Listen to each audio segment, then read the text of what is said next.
Le village de Lac-Bleu s'éveille toujours lentement. Le brouillard du matin glisse sur les toits, les volets s'ouvrent, les boulangeries allument leur lumière. Mais à 7 heures précises, un petit miracle interrompt la routine. Une fillette apparaît au bout de la route principale.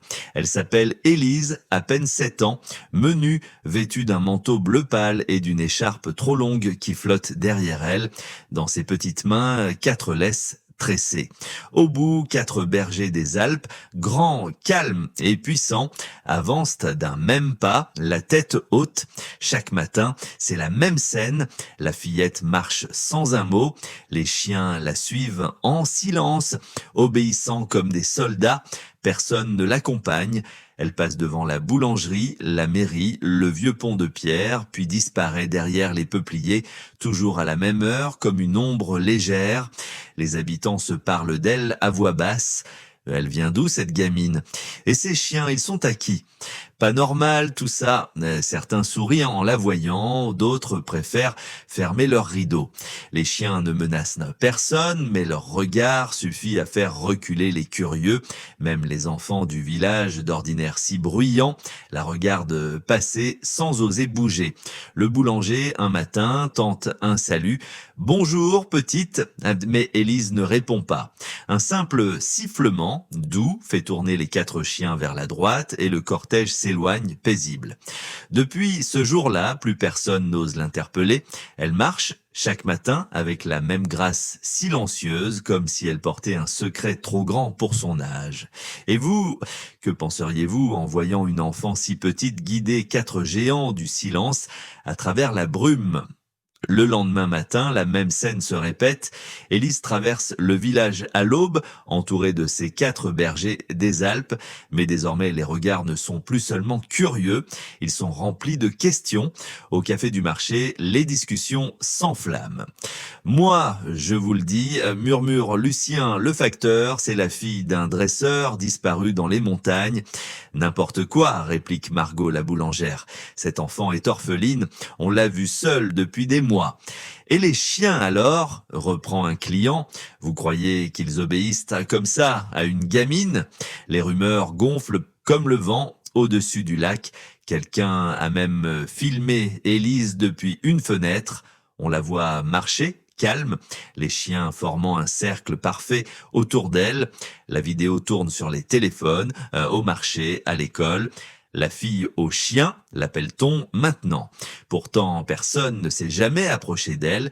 Ceux qui ont essayé racontent la même chose. Les chiens se placent aussitôt entre elles et les inconnus, immobiles, les yeux fixés. Pas d'agressivité, juste cette présence tranquille et puissante qui interdit toute intrusion. Le vieux curé du village, en l'observant depuis le parvis, murmure « Ce n'est pas ordinaire, mais ce n'est pas le mal non plus. Il y a de la peine dans cette marche. » Et c'est vrai, plus on regarde Élise, plus on sent une étrange tendresse mêlée de mystère. Chaque matin, son pas est précis, son regard lointain, comme si elle suivait un chemin connu d'elle seule. Le village commence à changer, on n'en rit plus vraiment, on attend, on observe, on espère comprendre. Mais personne, pas même les plus curieux, n'ose franchir le cercle invisible formé par les 4 chiens. Depuis son petit chalet en bois, perché sur la colline du chemin des sapins, Marc Durand observe le village de Lac-Bleu chaque matin avec la régularité d'un métronome. Ancien photoreporter pour un grand journal, il est venu ici pour oublier les guerres et le bruit du monde. Mais son regard, lui, n'a jamais cessé de chercher des histoires. Un matin de février, alors qu'il prépare son café, il aperçoit au loin une silhouette qu'il n'avait encore jamais remarquée. Une petite fille, seule, accompagnée de 4 grands chiens, traversant la place avec une lenteur presque rituelle. Ce tableau le fige. Il repose sa tasse, prend ses jumelles, puis son carnet. Les jours suivants, et Marc regarde la même scène, à la même heure, rien ne change. Même manteau, même pas calme, même chien parfaitement ordonné. Peu à peu, son instinct de journaliste se réveille. Il commence à noter 7 raisons précises, départ de la ruelle du Nord, formation en losange. Le chien noir ouvre la marche, les 2 bringés flanquent sur les côtés, le plus clair ferme la file, aucune laisse tendue. discipline absolue. Ils froncent les sourcils, ces animaux ne se comportent pas comme des chiens de compagnie. Ce n'est pas du hasard, murmure-t-il, c'est du dressage professionnel. Chaque geste d'Élise semble mesuré, appris. Elle donne des ordres presque imperceptibles. Un sifflement, un geste de main, un regard. Les chiens obéissent comme s'ils comprenaient chaque pensée. Marque sans naître une curiosité profonde, teintée d'inquiétude. Qui a appris cela à une enfant si jeune? Pourquoi marche-t-elle seule? Et surtout, que cache cette étrange routine? Le soir, il griffonne dans son carnet. Il y a une vérité derrière cette marche, une vérité silencieuse. Ce qu'il ignore encore, c'est que cette vérité va bientôt le ramener à tout ce qu'il avait fui, la douleur, le courage et la loyauté. Ce matin-là, un brouillard épais descend sur la vallée. On ne distingue plus les montagnes, ni même les toits du village. Tout semble figé dans une ouate silencieuse. Marc Durand, les jumelles à la main, hésite un instant. Puis il enfile son manteau, prend son carnet et murmure « Aujourd'hui, on va savoir où tu vas, petite ». Depuis des jours, il observe Élise sans oser bouger, mais cette fois, sa curiosité l'emporte. Il quitte discrètement son chalet et descend le chemin humide. À travers la brume, il aperçoit la silhouette familière. La fillette avance entourée de ses 4 bergers des Alpes. Leurs pas résonnent sur les pavés mouillés, réguliers, presque militaires. Marc reste à une distance prudente, assez loin pour ne pas être vu, assez près pour suivre le rythme. Il note tout. 7h03, passage devant la fontaine. Les chiens regardent autour comme des gardes en mission. Il quitte la route principale et s'enfonce dans un petit sentier de forêt. Le silence devient plus lourd, troublé seulement par le souffle des chiens et le craquement des branches. L'air sent la mousse et la pluie. Marc retient sa respiration. Au détour du chemin, il aperçoit une ancienne maison forestière à moitié dissimulée par le lierre. Les volets pendent, la clôture est cassée. Pourtant, Élise pousse doucement le portail et entre, suivie de ses chiens. Marc s'approche à pas feutrés et tend l'oreille. D'abord rien, puis un son lointain, étouffé, un aboiement, puis un autre, plus grave, plus faible. Il y en a d'autres à l'intérieur. Son cœur se serre. Cette maison n'est pas vide. Il sort son carnet, écrit rapidement « Des chiens, plusieurs ». Le lieu semble habité, le vent soulève le brouillard autour de lui. Marc sait qu'il vient de franchir une ligne invisible. Ce n'est plus de la curiosité, c'est le début d'une enquête. Le lendemain, la brume s'est levée, mais l'air reste froid et coupant. Marc reprend sa filature, cachée derrière les haies du vieux chemin communal. Élise marche d'un pas tranquille, ses 4 bergers des Alpes autour d'elle comme une escorte disciplinée. Leurs silhouettes se découpent dans la lumière du matin, belle et puissante à la fois. Ils atteignent la route nationale qui borde le village. Au loin, un camion de livraison arrive trop vite. Marc sent le danger avant même qu'il ne survienne. Le grondement du moteur se rapproche. Les pneus crissent sur le bitume mouillé. Tout se passe en une seconde. Le plus grand des chiens, au pelage gris argenté, bondit devant Élise, se plaçant entre elle et le véhicule. Les 3 autres forment aussitôt un mur vivant autour d'elle. Le camion freine brusquement, l'air se remplit d'un hurlement métallique. Marc retient son souffle, le cœur battant, il s'attend à des aboiements furieux. Mais non, la fillette reste immobile, la main posée sur le dos de son protecteur, sa voix calme et douce fend le silence. C'est fini, Odin. À ces mots, les 4 chiens se détendent, reculent lentement et reprennent leur place autour d'elle, comme si rien ne s'était passé. Le conducteur, blême, descend de son camion, mais Élise ne le regarde même pas. Elle continue sa marche paisible vers le sentier de la forêt. Marc reste cloué sur place, bouleversé. Ce qu'il vient de voir n'a rien à voir avec de l'instinct. C'est du dressage de sauvetage, précis, réfléchi, maîtrisé. Ces chiens sont faits pour protéger, pas pour attaquer. Quand elle s'éloigne, il remarque un détail sur la manche de son manteau, une fine cicatrice pâle. Et sur le collier d'Odin, un médaillon usé où l'on devine à peine des lettres gravées « Brigade Montagne ». Marc comprend alors qu'il ne s'agit plus d'un simple mystère d'enfant. Il vient de toucher à une histoire plus grande, plus profonde, où chaque pas d'Élise porte la mémoire du courage. Ce soir-là, le ciel du lac bleu est lourd, teinté d'orange et de gris. Marc n'arrive pas à trouver le sommeil. Les images du matin tournent dans sa tête. Le camion, le seau d'Odin, la voix calme d'Élise. Cette maîtrise, cette confiance absolue, tout cela ne s'invente pas. Il doit savoir, au crépuscule, il se rend de nouveau vers la maison forestière. La brume monte entre les troncs, les oiseaux se taisent. Le portail grince doucement quand il le pousse. À l'intérieur, une odeur de bois humide et de chien mouillé l'enveloppe. Les murs sont nus, mais la pièce semble habitée. Sur la table, il aperçoit des laisses usées, des gamelles alignées, des trousses de secours soigneusement refermées. Son regard se pose sur une vieille étagère. Entre deux boîtes de médicaments, un cadre renversé attire son attention. Marc le redresse et reste figé. Sur la photo, un homme en uniforme bleu, un large sourire, la main posée sur la tête d'un berger des Alpes. Sous l'image, une inscription effacée. Capitaine Julien Morel, unité cynotechnique de secours en montagne. Marc sent un frisson lui parcourir l'échine. Les yeux de cet homme, la même lumière douce, la même profondeur que ceux d'Élise. Il ne peut pas se tromper. Son père, murmure-t-il. Il continue d'explorer la pièce. Un sifflet métallique, une lampe frontale, un carnet taché de boue. À l'intérieur, des notes précises de dressage, des schémas de recherche et sauvetage. Tout parle de courage et de dévouement. Marc repose le carnet avec respect. Une évidence s'impose. La fillette a grandi dans ce monde-là. Elle perpétue ce que son père a commencé. En refermant la porte, le vent soulève la poussière, faisant teinter le sifflet accroché au mur. Le son est clair, presque vivant, comme un écho venu du passé.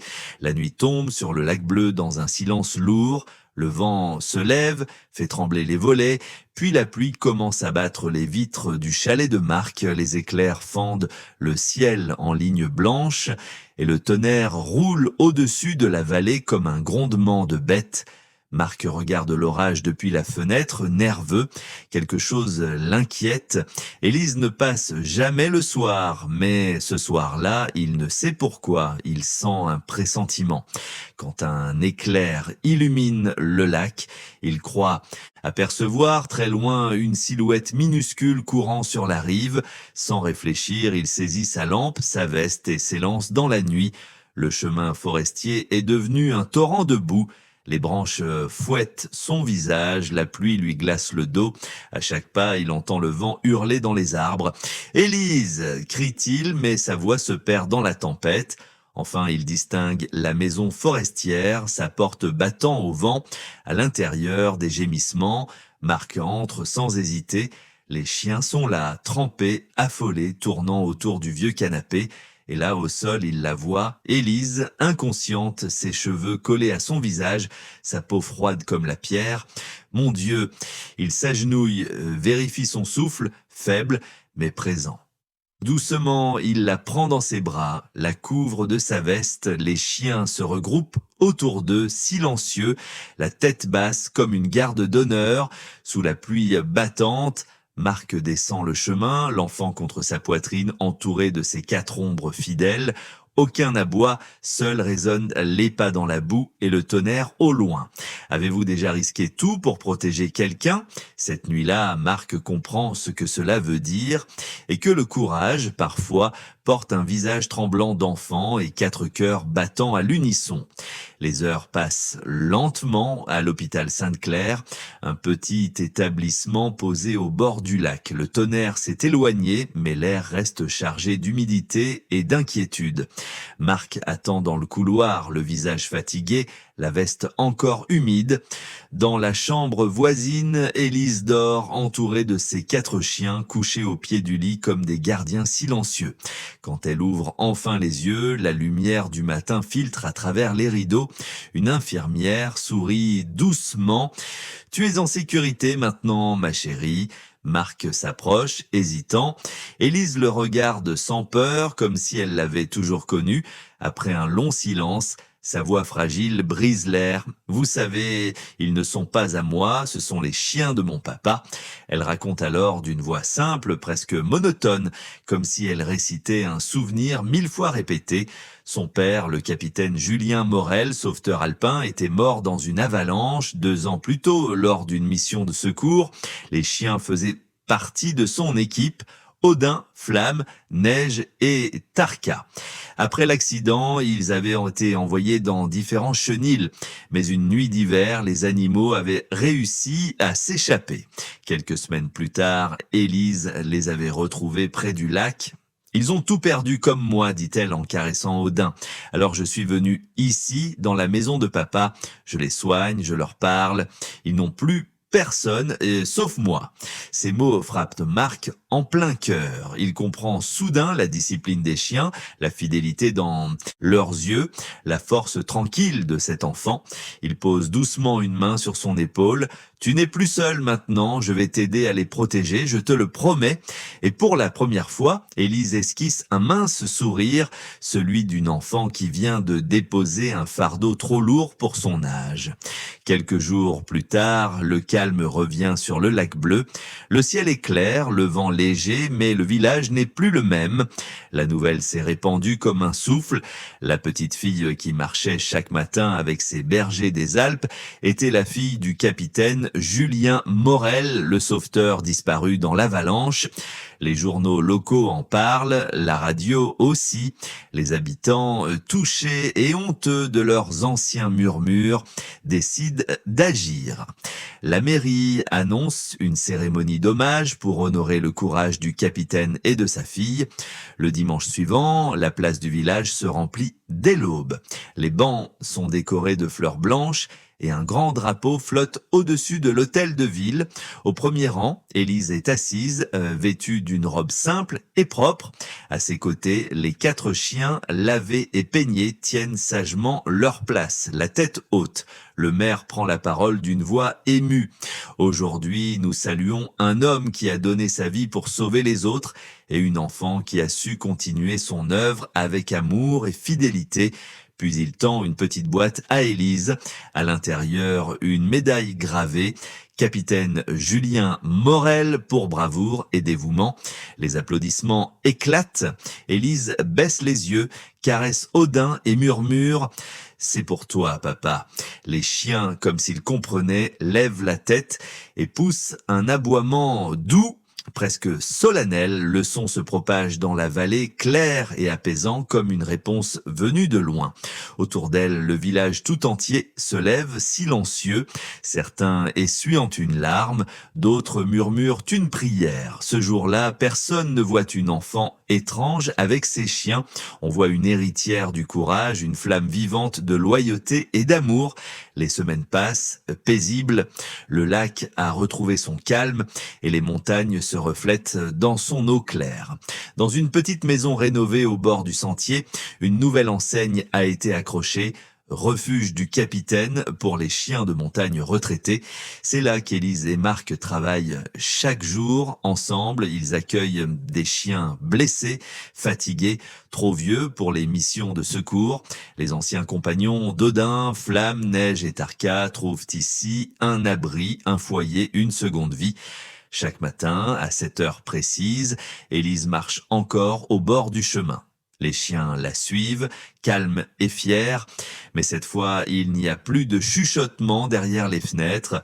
Les voisins la saluent, les enfants lui font signe de la main, certains viennent même aider à nourrir les animaux.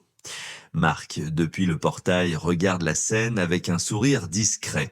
Lui qui voulait fuir les histoires du monde a fini par en vivre une qu'il n'oubliera jamais. « Tu vois, dit-il doucement, ton père serait fier de toi. » Élise lève les yeux vers le ciel où un rayon de soleil traverse les nuages. « Il l'est déjà, répond-elle simplement. Le vent transporte un léger aboiement, puis le silence retombe, doux comme une promesse tenue. Le refuge devient un lieu de paix, un symbole de fidélité et d'amour. Et chaque promeneur qui passe sur la route du lac s'arrête un instant pour écouter. On dit qu'on peut y entendre, dans l'écho des montagnes, le souvenir d'un homme et de ses chiens et la voix d'une enfant qui continue leur œuvre. Parce qu'au fond, certaines promesses ne meurent jamais. Si cette histoire vous a touché le cœur, abonnez-vous et partagez-la avec ceux qui croient encore à la loyauté et à l'amour.